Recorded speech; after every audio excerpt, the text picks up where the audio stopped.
guys, and welcome to Reality with Tea. So the echinacea tea is actually getting a little bit better. With the honey and the lemon, I can't really taste all that like spearminty flavor.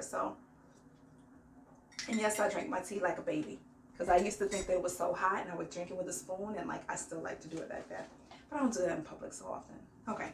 Either way, remember to click the like button and subscribe to my channel. Also hit the notification bell, please. Let's work on. Also, you can share. Please let's help me get my subscribers and my likes up. I hope all is well. Welcome to Reality with Tea.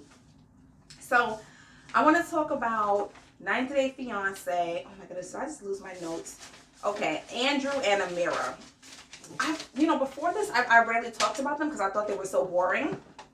But I guess this episode, like, there was a lot more going on, so do a quick review on them. So, remember, Andrew has been pressuring Amira to go to Serbia for 14 days so she can quarantine and then fly to the United States. This is during the pandemic, and this is the only way that they're letting folks come in. And for some reason, Serbia is a loophole, and they're allowing folks to come to the United States after you've been quarantined there for 14 days.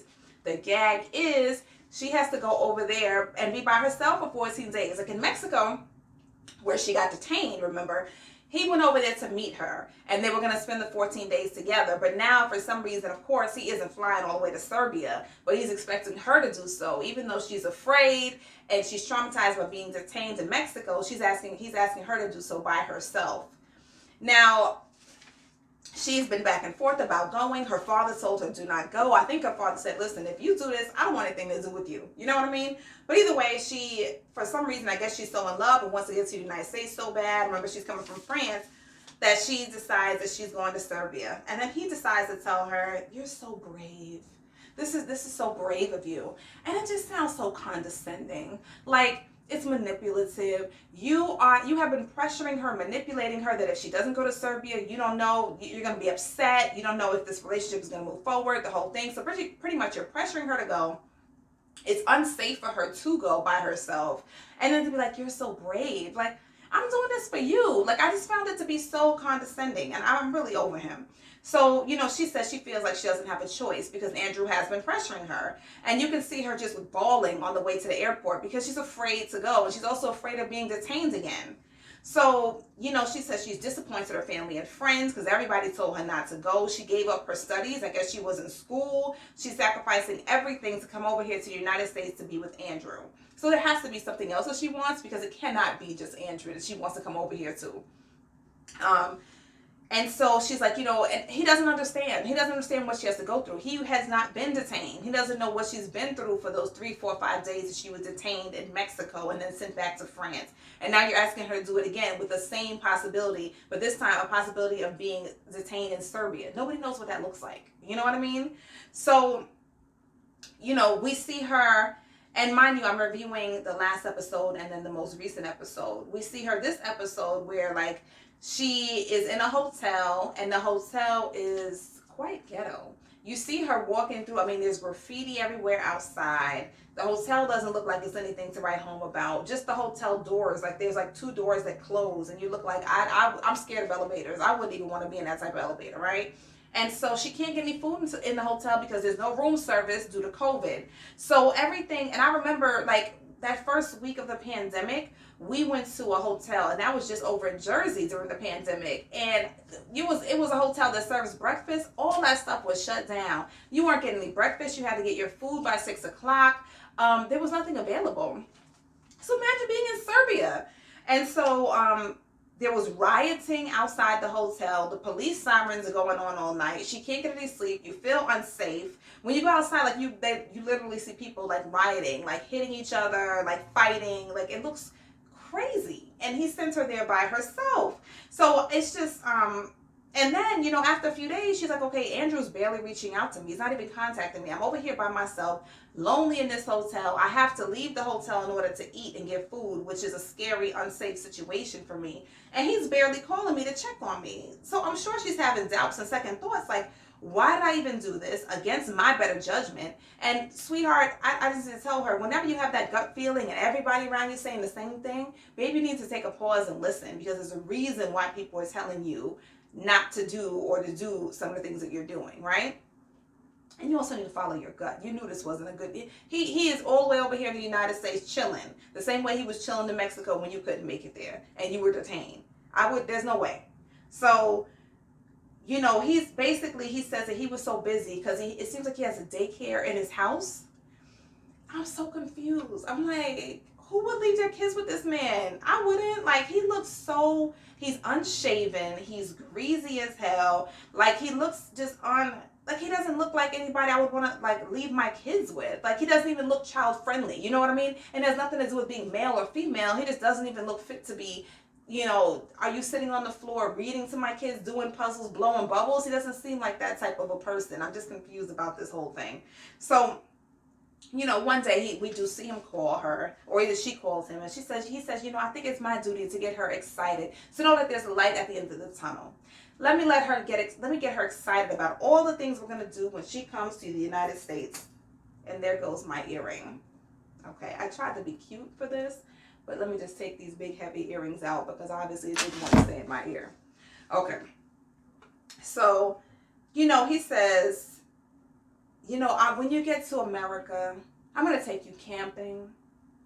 And I'm thinking, this is supposed to get her excited about coming? And she's like, oh, okay, I've never been to the camping before, but I've seen it on TV. A horrible accent. And I'm like, why would that get her excited? Like, some people do get excited about camping. I do. I like camping. But she's never been here. That's what's going to entice her. She doesn't even seem like the camping type. Like, she's all glamorous. She's got, like, all this, like, extra weave hair. She's got the makeup. She looks like a model. I think she wants to come here to be a model. And you're like, okay, we're going to go camping. Okay. Then he's like, well, we're going to go meet my sister and her husband. And my sister's pregnant. And she's like, okay. Why is she getting excited about people she never met before? But okay. That brings up a conversation which is about having kids, right? And she's hesitant. She says that almost immediately. And she keeps saying, we keep having fighting and you yell. And basically, if I get there and the relationship is not a good relationship, I don't want to bring kids into it. So we're going to have to see after I get there if we can get along well. And then we'll move forward with the kid conversation. And that sounded reasonable to me. Nobody wants to bring a kid into a situation where there's a lot of discord, right? So he, for some reason, gets butthurt about it and starts this whole thing about, so you're putting it on me, so it's only my behavior, so you're saying that whether we have kids is contingent upon my behavior towards you, and why do you think that we have a contentious relationship, or do you think that we argue all the time? I didn't know that you thought this, so your perspective is this, and da. Again, like this gaslighting, manipulative behavior.